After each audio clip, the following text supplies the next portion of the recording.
Hey everybody, welcome once again to Root Access, the show where we take you behind the Genius Bar. I'm Ryan Ritchie. I'm Jamie DeGrazio. And today we're going to talk, we're going to answer a few of your questions, and one here from Mark in Indiana. We'll dive right in. Wants to know, is there really any difference between web browsers on the Mac today? He says Safari versus Firefox, but there are some other browsers. We can kind of generalize a little bit about it.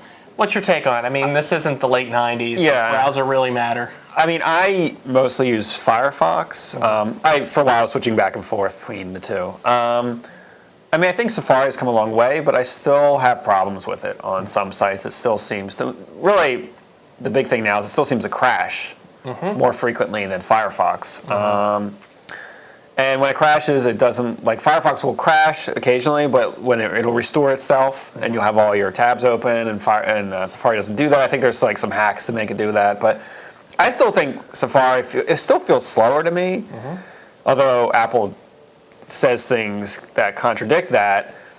And it also feels like it's a hog. It's slower on older machines as opposed to the newest computers. So I still prefer Firefox, but I mean, they both do pretty much everything. Well, and there are some features that are starting to show up in Safari that, you know, it's kind of like, in this later segment, we're going to talk about Microsoft Word and Office and how, you know, at this point, a lot of the features they add are bloat. With Safari, things like the web clipping thing, you know, how many people really need that or use that? So I personally, I use Safari most of the time, but I do think that Firefox, especially with the customizable plugins and so forth, it gives you a lot more options.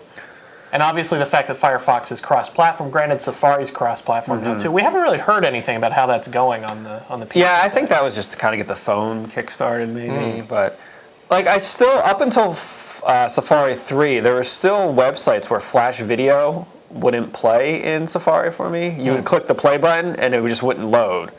But in Firefox it would. So I just think like maybe websites aren't coded to certain web standards, and that's why Safari is having problems with it, and then so people will blame the website, but if everyone's coding a certain way, isn't that the standard? And I wonder about Internet Explorer. I mean, obviously on the Mac side, Internet Explorer hasn't mattered for many years now, but each month or each quarter, these numbers come out that show a little bit less market share for Internet Explorer. And generally, some of it is people buying Macs and going to Safari, but a lot of that is people going to Firefox. And I don't know, I just didn't think people were that passionate to switch. And I haven't used Internet Explorer for so long that I don't know, you know, is it that bad? Well, the weird thing is, where I work now, I work with a lot of college students, and they all use Firefox. You know, both the Mac users and the PC users, you know, even though we're all Mac in the shop, they're all using Firefox. So I don't know. It's just maybe because they're used to using Firefox on PCs because they feel like they're more secure, and so on the Mac they're just more familiar with it. They decide to use Firefox. But I think ultimately that's going to steal more market share from IE than Safari. I guess that makes sense, the PC users. But on the Mac, I think people just use Safari because that's what comes with it. I'm always wondering why Safari and Firefox didn't sort of merge code. You know? Because it's not a product that Apple sells, that's given away essentially both on the Mac and now on you can get it on PC. I've just always wondered, you know, why not merge the two together and have an even more viable competitor. To Internet Explorer. I was kind of shocked that when Safari came out, they didn't actually use the Firefox engine. They went with the WebKit instead. So, but I guess at the end of the day, it doesn't matter. They both do pretty much everything you need. Well, and that's true. Both of them do pretty much do what you need, and that gets to this whole idea of, you know, other browsers. Because maybe 5-6 years ago, there was when the move to OS X was coming about, there were other, like OmniWeb was one browser. Opera, iCab. You had all these browsers, and some of them, like Opera, are still around. I just don't know what is so compelling, unless you're just a big fan and have used it for many years. At this point, either Firefox or Safari should do just about everything that you would do in the traditional sense of a web browser. Now, that said, there is a new browser called Flock that we're going to do a full review of here on The Digital Lifestyle shortly.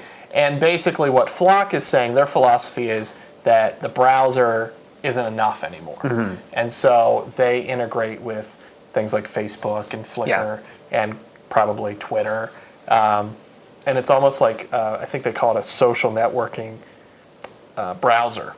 Yep. But it's also a web browser. So who knows? I don't know. Maybe 5 years from now we'll all think that's the greatest thing. Or we may have forgotten what Facebook is. Well, I think that Safari might end up doing things along those lines, like having things that are unique just to Safari, hooking into other websites like Flickr. Apple's close with Yahoo, close with Google. You can customize, like you said, Firefox a lot with all these plugins.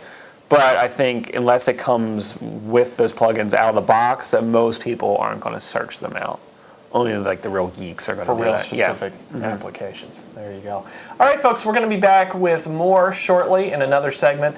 And don't forget, if you have any questions, you can send them in to root@thedigital-lifestyle.tv. We'll be back shortly.